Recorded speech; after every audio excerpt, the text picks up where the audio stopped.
everyone, this is Pico Entertainment and we're back again, and here now we have another video for you, and this will be a quick spoiler review of Shazam! Fury of the Gods. Now you can check out my non-spoiler review of the movie and I will leave a link within the description. Now whilst this won't be a chronological breakdown of the movie, this will just be a highlight of some elements that I felt worked or didn't work as well within the movie itself.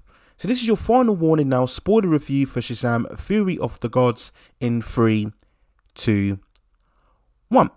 Now the first issue or the first element I want to talk about is the role that was played by Jack Dylan Grazer as Freddie. He was the foster brother of Billy Batson that we knew from the first movie, of course, and he really was the main protagonist I felt throughout the film. If you really think about it, if you look at the overall scenes, in terms of the character that played the most pivotal role in terms of the narrative, it was played by Freddie. He is the one who meets Anthea, who in the beginning we see them at the college. He is the one who has the most interactions with the wizard. He is the one who we see mostly in the conflict of the battle as we see the breakout of all the monsters and beasts throughout the films. And he is the one who really has the most emotional weight, I would say, that's carried out throughout the film, where him and Shazam are confronting one another when Shazam is going to go off in the final battle against the dragon. So he really was the heartbeat of this entire movie. He had the most personality, he had the most characterization, he really generated the most of the humour, I would say, throughout the entire film itself. And I said this in my non-spoiler review that I think primarily this was done because Zachary Levi, this was the sequel, he was the lead character, and of course he is primarily playing the adult version of Shazam. So they had to kind of have a substitute to fit that Billy Batson role, and that's why I think Freddie was so prominent throughout this film. If you compare to the first movie, we of course had that more balance where we were spending time in the beginning with Billy Batson. First of all, we learned where he came from, we had that time spent with the family, him trying to adjust to normal life, and then we had later on the introduction of the adult version played by Zachary Levi. So I think the first film had much more of that balance and much more of that heart and personal interaction, and I think that was somewhat lacking this time because he was basically Shazam all the time. So they had to try and fill that void in terms of that Billy Batson role, and I think that's why Jack Dylan Grazer worked so well in the role as Freddie. And I also like the relationship that he had with Anthea. We had those early scenes when they were in college together, and she was the typical kind of hot girl that the teenager comes across.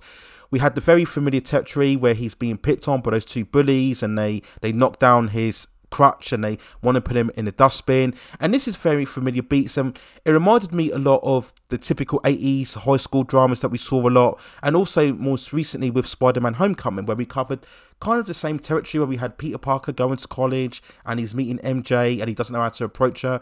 So it was very much of those familiar beats, but I think it worked very well because I think the chemistry that was played between the two actors, Jack Dylan Grazer and Rachel Zegler, was played off very well, and I think they did it right. They didn't make him too much of a mopey character.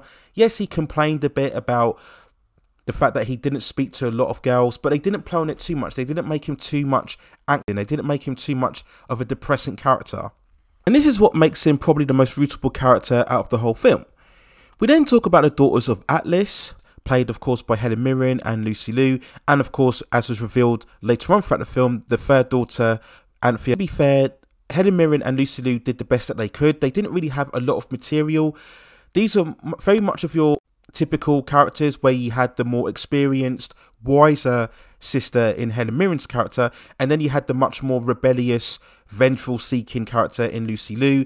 And you could tell earlier on that there was going to be some sort of usurping of the guard, that Lucy Liu's character was going to go rogue and she was going to go far more vengeful in wanting to destroy the planet. And it really didn't make sense because we get to that point where they acquire the staff. They kind of beat the Shazam family, they acquired the staff, and they could easily just go off and just rebuild their realm. That was the main point of the entire goal of these characters, right? They wanted to rebuild the staff and then go back and rebuild their realm. So they could have easily just gone away. They've achieved their mission, but of course that would have meant that the movie would have had to come to an end. So it was very much of a predictable turn when she goes to kill Helen Mirren and then go off on her own, all vengeful seeking, and then all of a sudden she draws out the dragon from the floor there.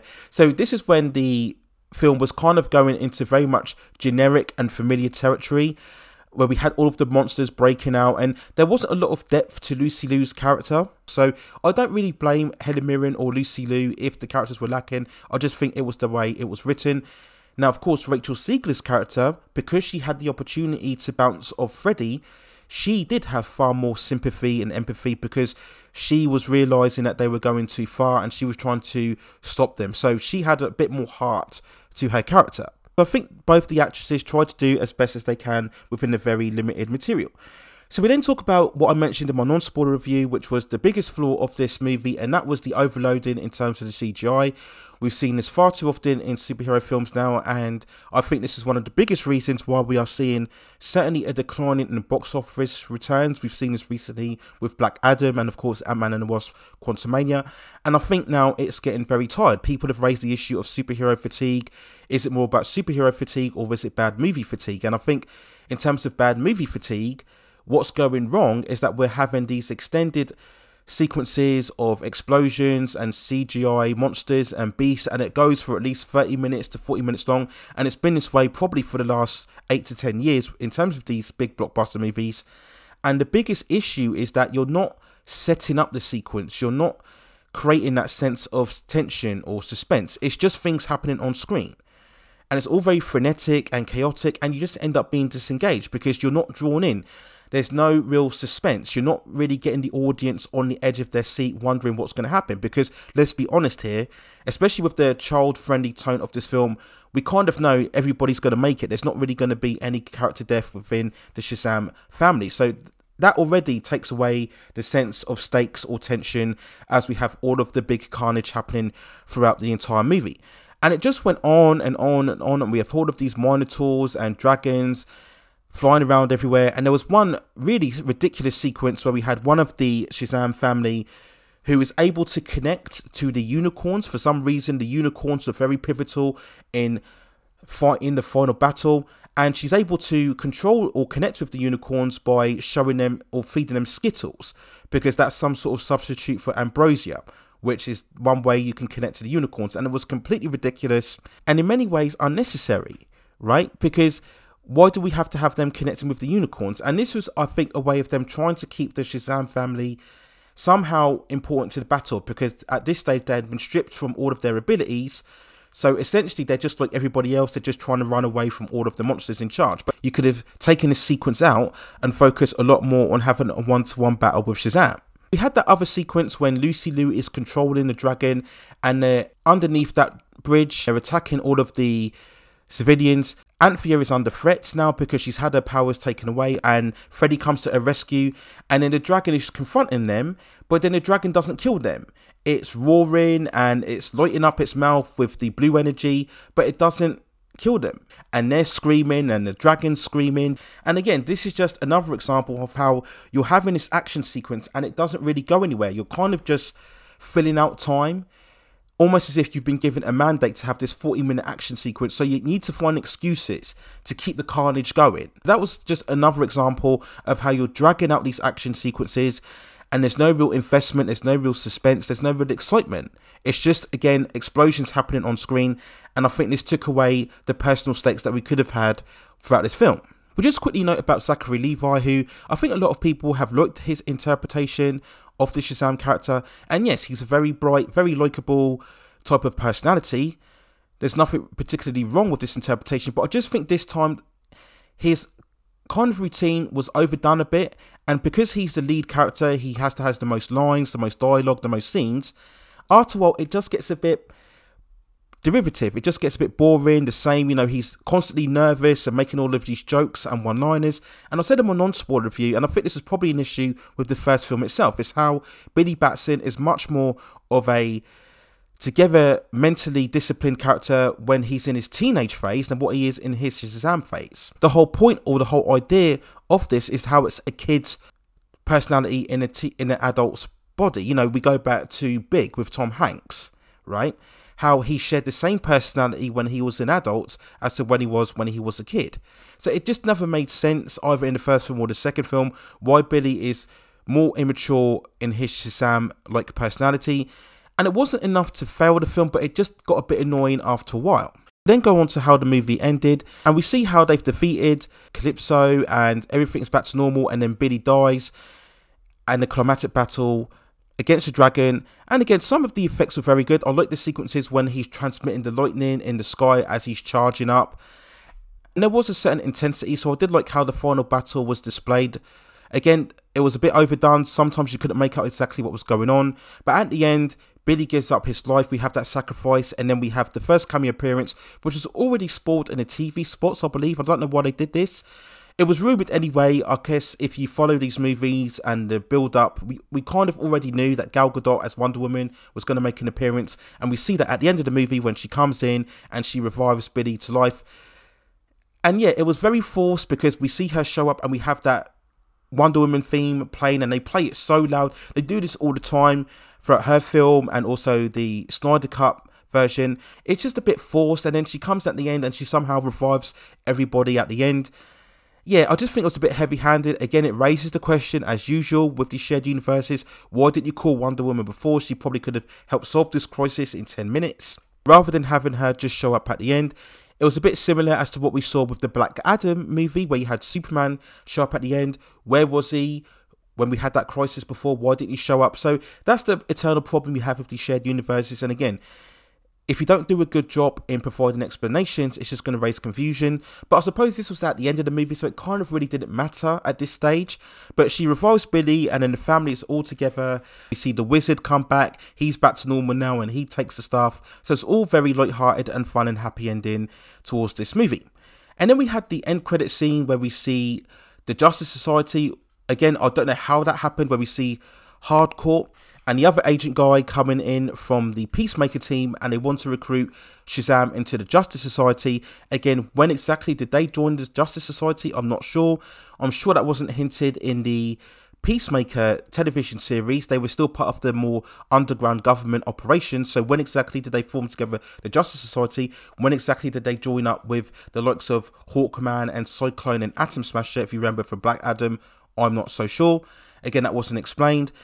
And they want to recruit Shazam, and they have this kind of self-referential reference when he's making the point of, well, you could have two justice teams. One is called the Justice League, one is called the Justice Society, and you could have two teams operating at the same time.